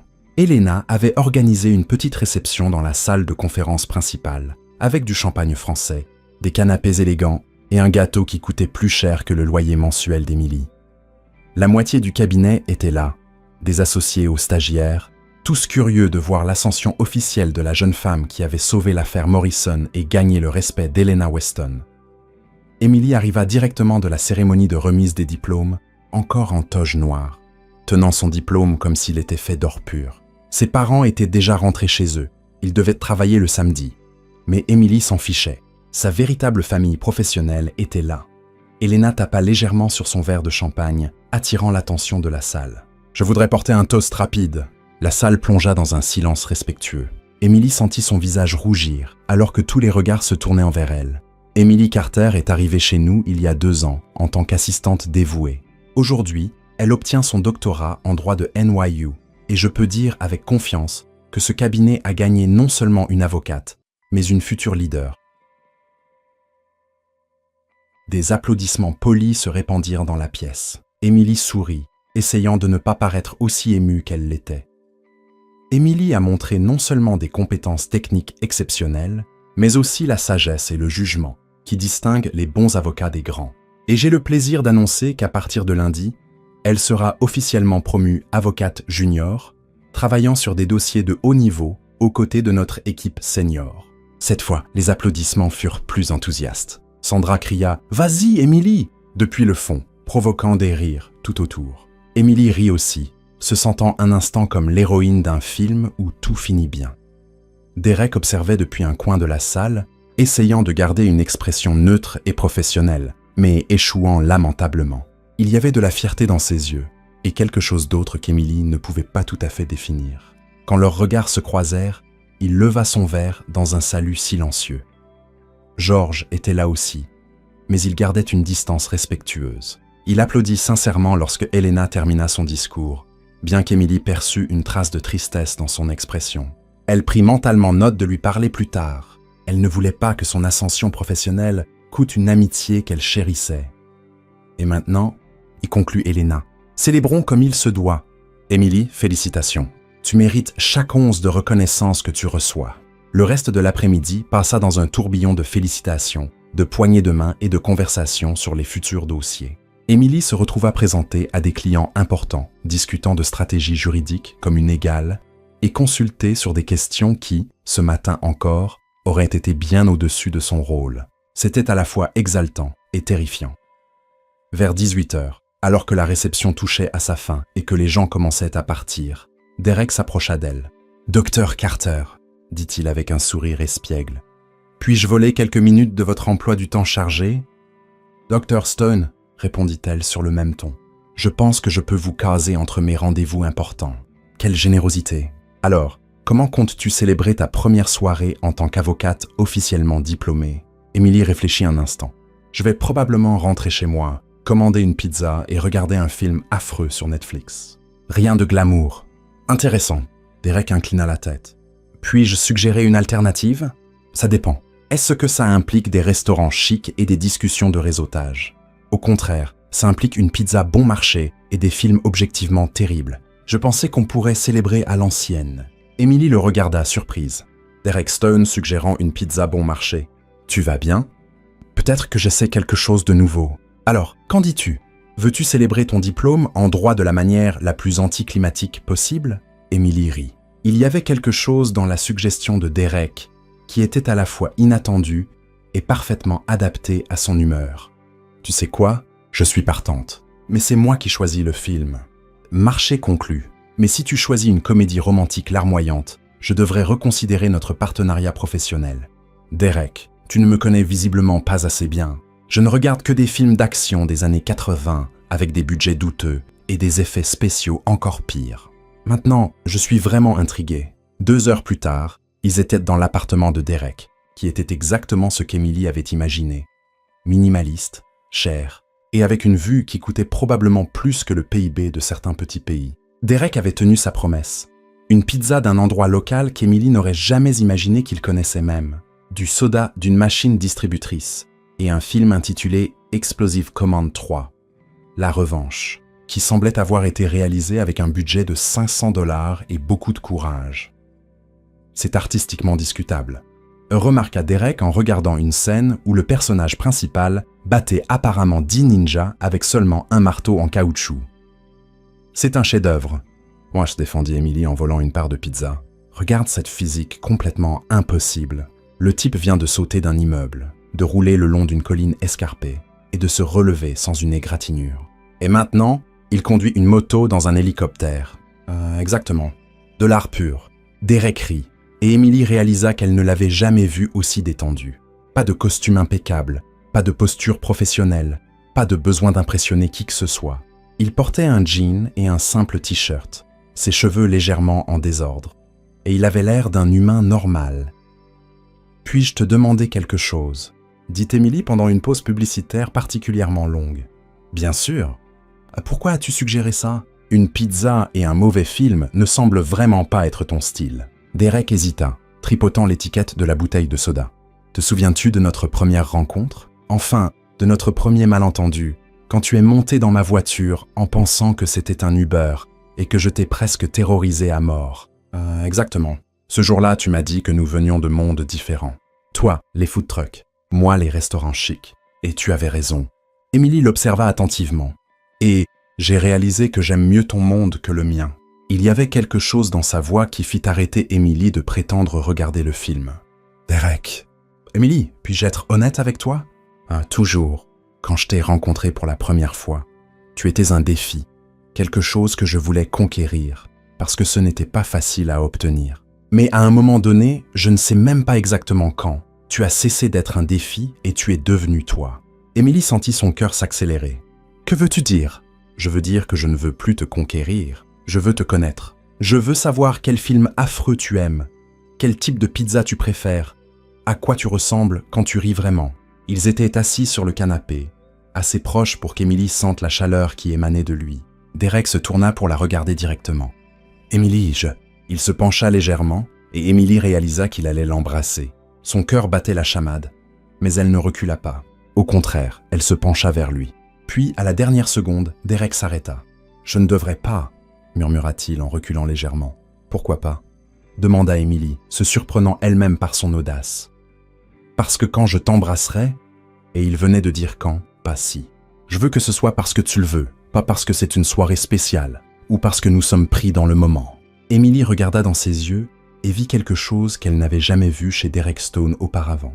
Une vulnérabilité réelle. « Derek, Emily, tu as tout changé pour moi. Je ne sais pas encore exactement ce que ça signifie, mais je sais que je veux le découvrir avec toi, si tu le veux. » Ils restèrent silencieux un moment, le film affreux jouant en arrière-plan, créant une bande-son complètement inadaptée à un instant qui semblait bien trop important pour des mots.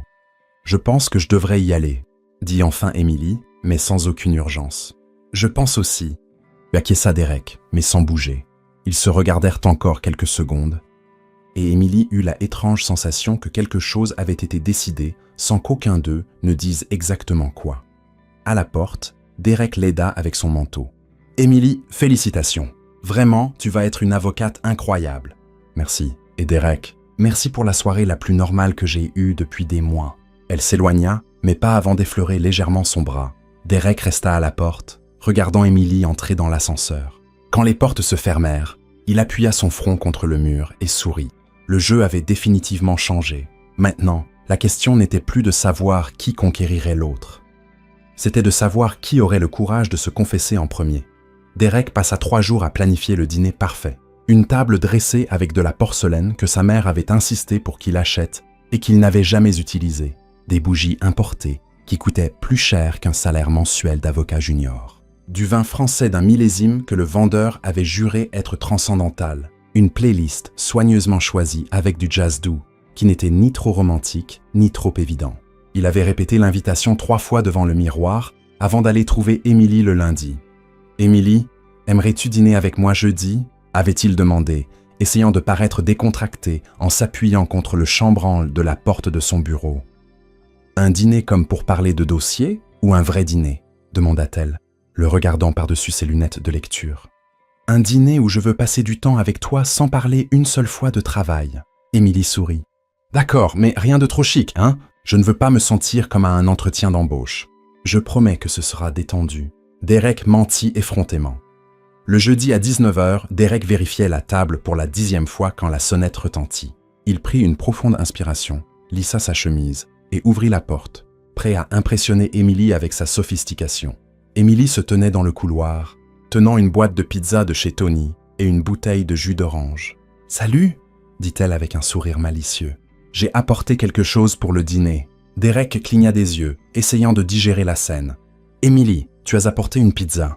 La pizza de chez Tony, la meilleure de Manhattan, et du jus, parce que je sais que tu as probablement acheté du vin trop cher pour que je puisse même le prononcer. » Derek regarda la pizza, puis le jus, puis Émilie, et commença à rire. « Tu as fait ça exprès. »« Peut-être. » Elle passa devant lui pour entrer dans l'appartement. « Waouh, Derek, cet endroit ressemble à un magazine de décoration.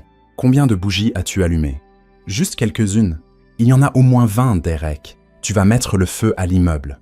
Je voulais juste que ce soit romantique. » Émilie rit et s'arrêta en voyant la table dressée avec toute la pompe et la circonstance. « Derek, c'est magnifique, mais tu sais que je vais me sentir mal de manger une pizza directement de la boîte à cette table, hein ?» Derek regarda sa table parfaite, puis Émilie, avec sa boîte de pizza écrasée et son jus du supermarché, et prit une décision. « Tu sais quoi? Tu as raison. » Il ramassa les assiettes en porcelaine, les verres en cristal, et commença à tout ranger. « Qu'est-ce que tu fais? » J'improvise. 5 minutes plus tard, ils étaient assis par terre dans le salon, mangeant la pizza directement de la boîte, buvant du jus dans des verres ordinaires, entourés de coussins que Derek avait tirés du canapé. « C'est tellement mieux, » dit Émilie en prenant une part de pizza. « Beaucoup mieux. Nous avons un style, apparemment, oui, chaotique, mais confortable. » Derek rit, réalisant qu'elle avait raison. Il y avait quelque chose dans cette version improvisée du dîner qui semblait plus réel que toute l'élégance qu'il avait planifiée. « Émilie, puis-je te demander quelque chose ?»« Bien sûr. »« Pourquoi as-tu apporté une pizza ?»« Vraiment ?»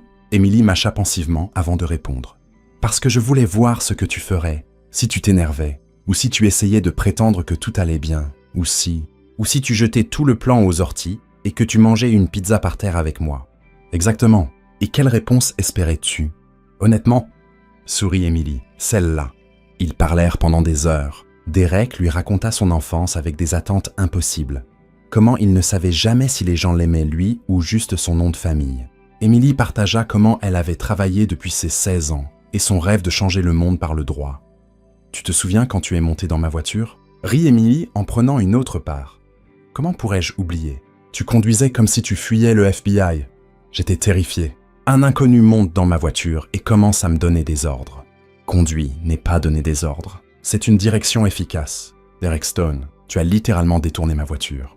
Techniquement, c'est toi qui m'as détourné. Je suis juste monté dedans. Tu m'as emmené. » Ils rirent. Et Émilie réalisa à quel point il était facile d'être avec Derek quand il baissait sa garde. Sans l'arrogance professionnelle, sans le besoin d'impressionner, il était étonnamment attachant. « Et la guerre entre toi et George ?» demanda Émilie. « Vous étiez un peu ridicule. » Derek grimaça. « Un peu ridicule, Émilie ? J'ai littéralement saboté une imprimante juste pour avoir une excuse pour t'aider. »« Tu as fait quoi ?»« Oublie que j'ai dit ça, Derek Stone. » Émilie lui lança un coussin. « Tu as saboté du matériel de l'entreprise. C'était un sabotage très petit, technique et réversible. Tu es terrible mais charmant. Terrible et charmant ne sont pas incompatibles. » La conversation coula facilement d'un sujet à l'autre. Ils découvrirent qu'ils détestaient tous les deux les films d'horreur, adoraient les documentaires sur les crimes vrais et avaient des opinions très tranchées sur la supériorité de la pizza new-yorkaise. Vers 22h, la pièce était doucement illuminée par les bougies restantes. Émilie était adossée à un coussin, Derek allongé sur le côté, la regardant. Tous deux riaient d'une histoire qu'elle racontait sur un client qui voulait poursuivre une entreprise parce que l'horoscope du journal était trop vague. Il disait que les balances méritaient des prédictions plus spécifiques parce qu'ils étaient naturellement plus indécis. Émilie imita la voix du client et que c'était de la discrimination astrologique. « Discrimination astrologique », répéta Derek. « Ce n'est même pas une vraie chose. » Je sais, mais il était convaincu d'avoir un dossier solide. Ils rirent, jusqu'à ce qu'Émilie remarque que Derek avait arrêté de rire et la regardait simplement. « Qu'est-ce qu'il y a ?» demanda-t-elle. « Rien. C'est juste que tu es incroyable, Emily. » Derek se pencha légèrement. « Emily, Son téléphone sonna fort, insistant, avec la sonnerie qu'il utilisait seulement pour les urgences du bureau. « Non !» murmura Derek sans s'éloigner. Le téléphone continua de sonner. Derek répond. « Ça peut attendre ?»« Non, ça ne peut pas. Tu sais que ça ne peut pas. » Derek ferma les yeux, visiblement frustré, mais attrapa le téléphone. « Derek Stone !» répondit-il d'un ton irrité. Emily s'adossa, arrangeant ses cheveux, essayant de ne pas montrer sa propre frustration. Le moment avait été parfait. Enfin, après des semaines de tension croissante, ils étaient sur le point de... « Combien ?» disait Derek au téléphone, maintenant debout, passant une main dans ses cheveux. « Non, ça ne peut pas attendre demain. J'arrive. » Il raccrocha et regarda Emily avec l'expression de quelqu'un qui vient de perdre à la loterie. « Emily, je dois y aller. L'affaire Peterson a explosé, littéralement. Des problèmes avec les enquêteurs, des documents manquants. Elena est sur place pour gérer ça, et elle a besoin de tous les associés. « Vas-y, » dit Emily en se levant et en lissant ses vêtements. « C'est important. Ce n'est pas plus important que ça. » Derek fit un geste entre eux. « Derek, vas-y. Le travail, c'est le travail. »« Emily, vraiment. Vas-y. » Derek attrapa sa veste, visiblement déchirée entre son devoir professionnel et l'envie de rester. « Je serai de retour dès que possible, et on pourra reprendre là où on s'est arrêté. » Bien sûr. Emily sourit, mais il y avait quelque chose de forcé dans son sourire. Derek hésita à la porte. « Emily, c'était merveilleux, Derek. Maintenant, vas-y avant qu'Elena ne te tue. » Après le départ de Derek, Emily se retrouva seule dans son appartement, entourée de bougies à moitié fondues et de restes de pizza. Elle prit une serviette et écrivit une note rapide. Puis elle partit, fermant doucement la porte derrière elle. Derek revint à 2 heures du matin, épuisé, mais impatient de retrouver Emily. L'appartement était vide, rangé, les bougies éteintes. Sur la table de la cuisine, il trouva la note. Derek, c'était un dîner merveilleux, même avec de la pizza. Surtout avec de la pizza. Merci pour une soirée parfaite. Presque. Il glissa la note dans son portefeuille, souriant malgré sa frustration. Le lendemain matin au bureau, Emily salua Derek normalement, professionnellement. Mais il y avait quelque chose de nouveau dans ses yeux, une promesse silencieuse que la conversation n'était pas terminée. Derek savait qu'il ne pouvait plus tarder. La prochaine fois, il n'y aurait ni téléphone, ni urgence, ni interruption. Il était temps d'arrêter de presque embrasser Emily Carter et de faire enfin ce qu'il aurait dû faire il y a des semaines. Elena Weston avait un talent particulier pour le timing. Le lundi suivant le presque dîner de Derek et Emily, elle les convoqua tous les deux dans son bureau avec une expression qui ne révélait rien. « J'ai une affaire pour vous deux », annonça-t-elle en glissant un dossier épais sur le bureau. « Bankfra Industries contre Global Tech Solutions. Un différend de fusion qui a mal tourné. 3 semaines pour régler ça, sinon ça va au tribunal. » Derek et Emily échangèrent un regard rapide. « Ensemble ?» demanda Emily. « Ensemble », confirma Elena. Derek a l'expérience des fusions d'entreprise. Emily a l'œil pour les détails qui peuvent faire la différence. « Je pense que vous formez une paire intéressante. » Il y avait quelque chose dans le ton d'Elena qui suggérait qu'elle savait exactement ce qu'elle faisait. « Elena », Derek s'éclaircit la gorge. « Êtes-vous sûr que c'est une bonne idée ? Emily et moi avons des dynamiques de travail différentes. Exactement pourquoi je vous veux ensemble. Des dynamiques différentes créent des solutions créatives. À moins qu'il y ait un problème personnel dont je devrais être informé. » Emily et Derek répondirent en même temps. « Non, bien sûr que non. »« Aucun problème. Pourquoi y en aurait-il » Elena haussa un sourcil. « Parfait. Alors, il n'y aura pas d'objection. La salle de conférence 7 est réservée pour vous. Rapport d'avancement vendredi. » Pendant les 3 jours suivants, la salle de conférence 7 devint un territoire neutre dans la guerre non déclarée entre Derek et Emily. Ils travaillaient bien ensemble. Étonnamment bien. Derek apportait une expérience stratégique et une connaissance des complexités juridiques des fusions. Emily contribuait par une analyse méticuleuse et une impressionnante capacité à repérer des incohérences que d'autres avocats manquaient. Mais la tension était toujours là, tapis sous la surface. « Derek, as-tu lu la clause 15 ?» demanda Emily le mardi en pointant un document. « Oui, un langage standard. Relis-le. Plus précisément, la partie concernant le transfert de propriété intellectuelle. » Derek relut, fronçant les sourcils. « Waouh ! Ils essayent de conserver des droits sur des brevets qui ne leur appartiennent pas techniquement. Exactement. C'est subtil, mais c'est pratiquement du vol légal déguisé en langage d'entreprise. Emily Carter, Derek la regarda avec une admiration sincère. Tu es dangereusement douée pour ça. Je fais juste mon travail. Non, tu es brillante. C'est différent. Emily sentit ses joues chauffer et détourna rapidement son attention vers les documents. Les taquineries continuèrent, mais elles avaient maintenant une tonalité différente. Moins compétitive, plus flirtante. « Derek, peux-tu me passer ce dossier ?» demanda Emily le mercredi. « Lequel ? Le bleu. Ou celui que tu évites parce que tu as peur de t'approcher trop près de moi. Le bleu, Derek. Toujours le bleu. Dommage, l'autre était plus intéressant. Tu es impossible. Je suis charmant. C'est différent. Oui, c'est différent. Tu n'es pas charmant. Derek rit. Et Emily dut se mordre la lèvre pour ne pas sourire. Le jeudi, il revoyait la stratégie finale quand Emily se leva pour prendre de l'eau et trébucha sur une pile de documents. Derek la rattrapa par le bras avant qu'elle ne tombe. Pendant un instant, ils furent très proches. Emily pouvait sentir son eau de Cologne, voir les petites rides près de ses yeux qui apparaissaient quand il souriait. « Attention », murmura Derek sans lâcher son bras immédiatement. « Merci », répondit Emily, sans reculer non plus. Ils restèrent ainsi quelques secondes, se regardant, jusqu'à ce qu'Emily s'éclaircisse la gorge et s'éloigne. « Les documents » dit-elle inutilement. « Les documents » acquiesça Derek. Le vendredi, ils présentèrent leur stratégie à Helena. 4 minutes d'arguments solides, de précédents bien recherchés et une proposition de règlement qui protégeait les intérêts des deux parties, tout en exposant les clauses problématiques. « Impressionnant », dit Helena lorsqu'ils eurent terminé. « Vous deux travaillez très bien ensemble.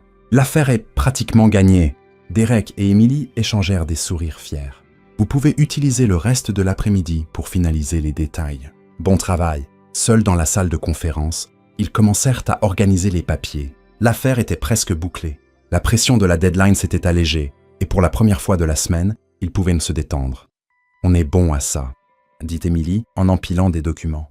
« On forme une bonne équipe. » Acquiesça Derek. Professionnel et autre chose. Emily s'arrêta de trier les documents. « Ah, Derek !»« Emily, il faut que je te dise quelque chose. » Elle se tourna complètement pour le regarder. « Quoi ?» Derek prit une profonde inspiration, comme quelqu'un sur le point de sauter d'un avion. « Quand je t'ai rencontré, tu étais un défi.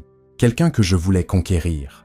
Parce que j'obtenais toujours ce que je voulais. Et tu étais différente. » Emily ne dit rien. Elle écouta. « Mais à un moment donné, » poursuivit Derek en passant une main dans ses cheveux, « ça a cessé d'être une question de te conquérir et c'est devenu une question de toi. De la façon dont tu ris quand tu penses que personne ne te regarde. De la concentration que tu as quand tu résous un problème complexe. De la manière dont tu ne recules jamais devant un combat, mais tu n'es jamais cruel. » Il s'arrêta, la regardant droit dans les yeux. « Emily, je suis tombé amoureux de toi, de la femme intelligente, forte, drôle, complètement impossible que tu es, et je n'ai jamais rencontré quelqu'un comme toi. » Emily resta silencieuse un long moment. Derek commença à devenir nerveux. « Emily, peux-tu dire quelque chose ? N'importe quoi. » Elle sourit, un sourire calme et assuré. « Derek Stone, je savais déjà. » « Quoi ? Je savais déjà que tu étais amoureux de moi. Et tu sais quoi ?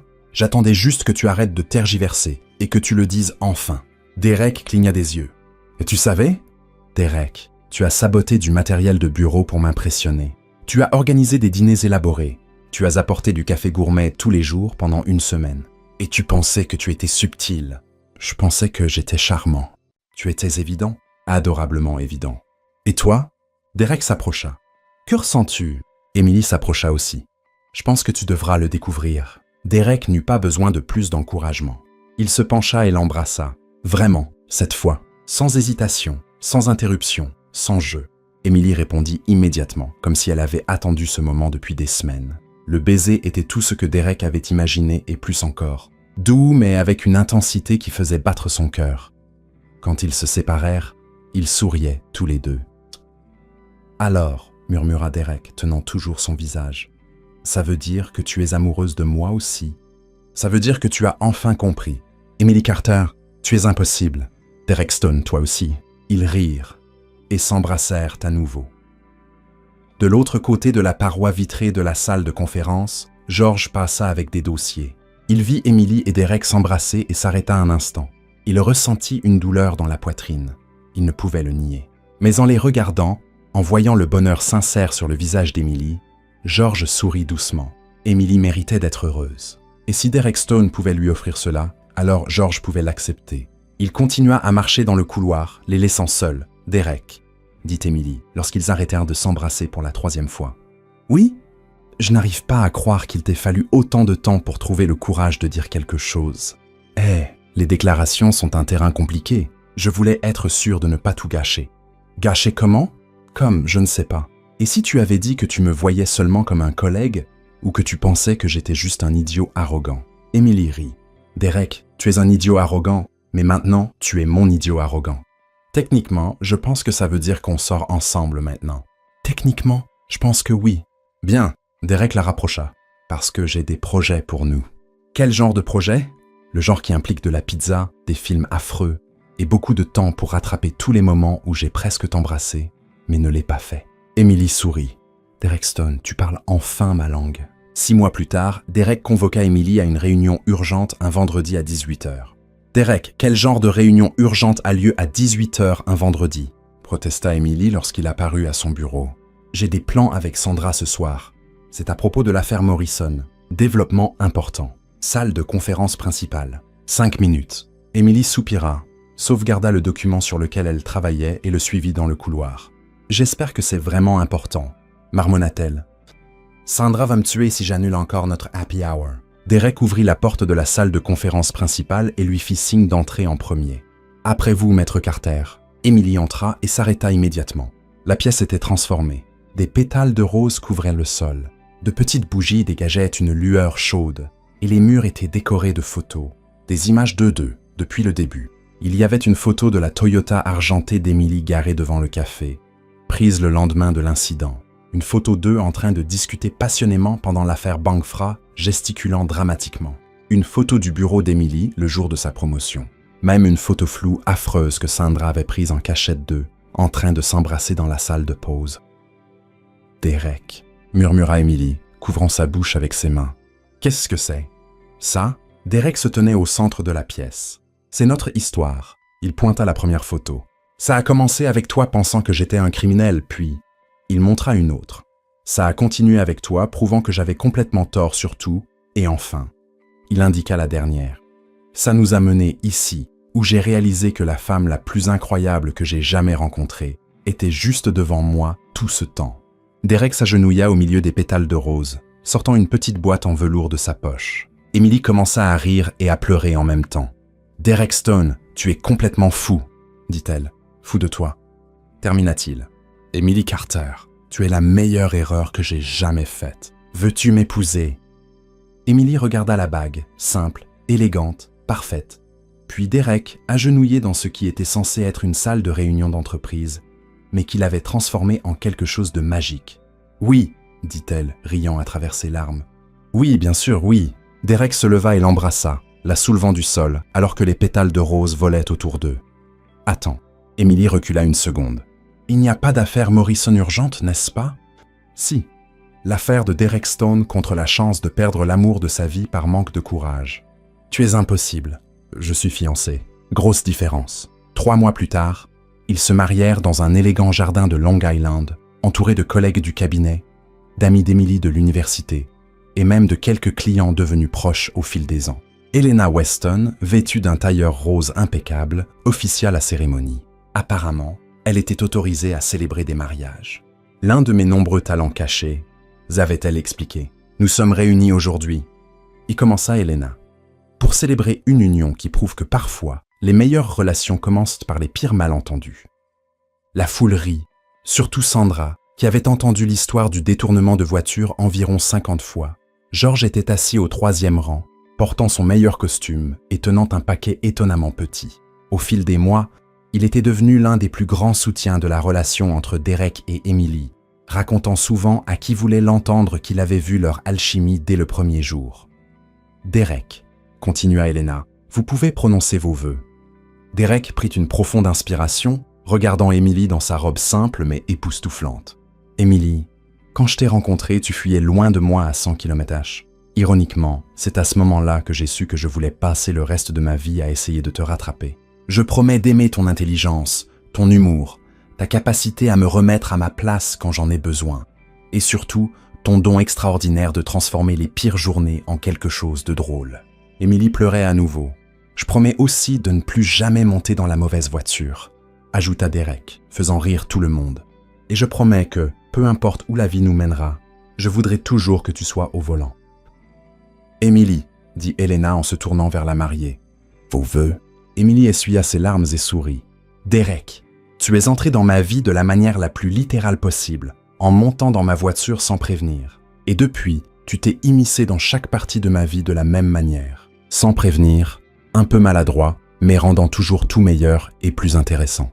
Derek Ritt, je promets de rire à tes mauvaises blagues, de manger de la pizza par terre quand tu veux être étrangement romantique, et de toujours te rappeler que tu peux être une avocate brillante et un désastre total en même temps. Je t'aime exactement comme tu es, trop confiant, trop charmant, et bien trop à moi. Helena les déclara mari et femme, et ils s'embrassèrent sous des applaudissements enthousiastes. Pendant la réception, George s'approcha avec son cadeau. « Pour vous deux », dit-il, en leur tendant une petite boîte. Émilie l'ouvrit et trouva un porte-clés Uber avec les mots « Tout a commencé par une erreur gravée au dos ». « George !» Émilie rit, le prenant dans ses bras. « C'est parfait. Ça semblait approprié, » sourit-il. Après tout, si Derek n'était pas monté dans la mauvaise voiture, vous ne vous seriez jamais rencontrés. En fait, corrigea Derek, si Émilie ne s'était pas arrêtée au mauvais feu, « Derek Stone !» interrompit Émilie. « Ne commence pas cette dispute à notre mariage. »« Oui, Madame Stone. Waouh, ça sonne bizarre. Tu t'y habitueras. » Plus tard, alors qu'ils dansaient leur première danse en tant que mari et femme, Émilie murmura à l'oreille de Derek « Tu sais que tu n'auras plus jamais besoin d'Uber, n'est-ce pas ?» Derek sourit, la faisant tournoyer doucement. « Pourquoi ça ?»« Parce que maintenant, je veux seulement voyager avec toi, partout. » Derek la serra plus fort. « Emily Stone, tu es toujours la chose la plus certaine qui me soit jamais arrivée, même si tout a commencé par une erreur, surtout parce que tout a commencé par une erreur. » Ils dansèrent sous les étoiles, entourés d'amis et de famille, célébrant une histoire d'amour qui avait commencé par des cris et s'était transformée en quelque chose qu'ils savaient tous les deux durer pour toujours. Que pensez-vous de l'histoire d'Emily et Derek? Laissez votre opinion dans les commentaires. Sur une échelle de 0 à 10, quelle note donneriez-vous? Abonnez-vous à la chaîne et activez la cloche pour suivre toutes nos histoires. Et n'oubliez pas de découvrir d'autres histoires émouvantes en cliquant ici à la fin.